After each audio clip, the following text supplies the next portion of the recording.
ಅವೈಜ್ಞಾನಿಕವಾಗಿ ನಿರ್ಮಿಸಿದ್ದ CC ರಸ್ತೆ ಅಧ್ವಾನ.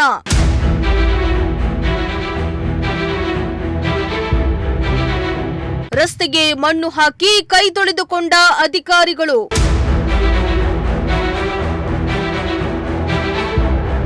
ಅಧಿಕಾರಿಗಳ ಕಾಟಾಚಾರದ ಕೆಲಸಕ್ಕೆ ಗ್ರಾಮಸ್ಥರ ಆಕ್ರೋಶ.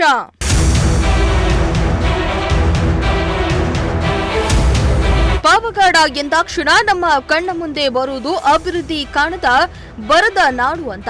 ಇಂತಹ ತಾಲೂಕಿನಲ್ಲಿ ಇಂದಿಗೂ ಸಮಸ್ಯೆಗಳು ಕಡಿಮೆಯಾಗಿಲ್ಲ. ಇಲ್ಲಿನ ಅಧಿಕಾರಿಗಳು ಎಷ್ಟರ ಮಟ್ಟಿಗೆ ನಿರ್ಲಕ್ಷ್ಯ ತೋರ್ತಿದ್ದಾರೆ ಅನ್ನೋದಕ್ಕೆ ಇಲ್ಲೊಂದು ಉದಾಹರಣೆ ಇದೆ. ಈ ಹಿಂದೆ ಅವೈಜ್ಞಾನಿಕವಾಗಿ ನಿರ್ಮಿಸಿದ್ದ ಸಿಸಿ ರಸ್ತೆ ಅಧ್ವಾನ ಎದ್ದು ನೀರು ನಿಲ್ತಾ ಇತ್ತು. ಈ ತೊಂದರೆಯನ್ನ ಗ್ರಾಮಸ್ಥರು ಅಧಿಕಾರಿಗಳಿಗೆ ತಿಳಿಸಿದ್ರು. ಆದರೆ ಗ್ರಾಮಕ್ಕೆ ಬಂದ ಅಧಿಕಾರಿಗಳು ಸಮಸ್ಯೆಯನ್ನ ಸರಿಪಡಿಸದೆ ನಿಂತ ನೀರಿನ ಮೇಲೆಯೇ ಮಣ್ಣನ್ನ ಹಾಕಿ ನಿರ್ಲಕ್ಷ್ಯ ತೋರ್ತಿದ್ದಾರೆ.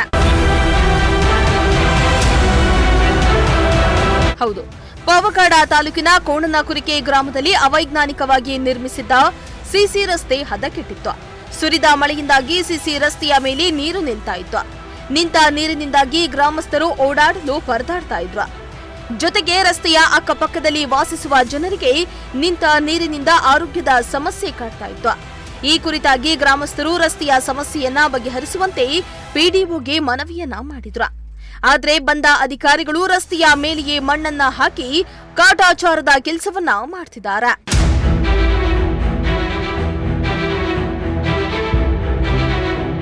ಇನ್ನು ರಸ್ತೆಯ ಮೇಲೆ ನಿಂತಿದ್ದ ನೀರನ್ನ ಸಮಸ್ಯೆಯನ್ನ ಸರಿಪಡಿಸದೆ ಮಣ್ಣನ್ನ ಹಾಕಿ ಕೈ ತೊಳೆದುಕೊಂಡಿದ್ದಾರೆ. ಇಂತಹ ಕಾಟಾಚಾರದ ಕೆಲಸ ಮಾಡುವುದು ಎಷ್ಟು ಸರಿ? ಅಧಿಕಾರಿಗಳೇ ಇನ್ನಾದ್ರೂ ತಮ್ಮ ಜವಾಬ್ದಾರಿಯನ್ನ ಅರಿತು ಕೆಲಸ ಮಾಡಬೇಕಾಗಿದೆ ಎಂದು ಗ್ರಾಮಸ್ಥರು ಆಕ್ರೋಶವನ್ನ ವ್ಯಕ್ತಪಡಿಸಿದ್ದಾರೆ. ಇಮ್ರಾನುಲ್ಲಾ, ಪ್ರಜಾಶಕ್ತಿ ಟಿವಿ, ಪಾವಗಡ.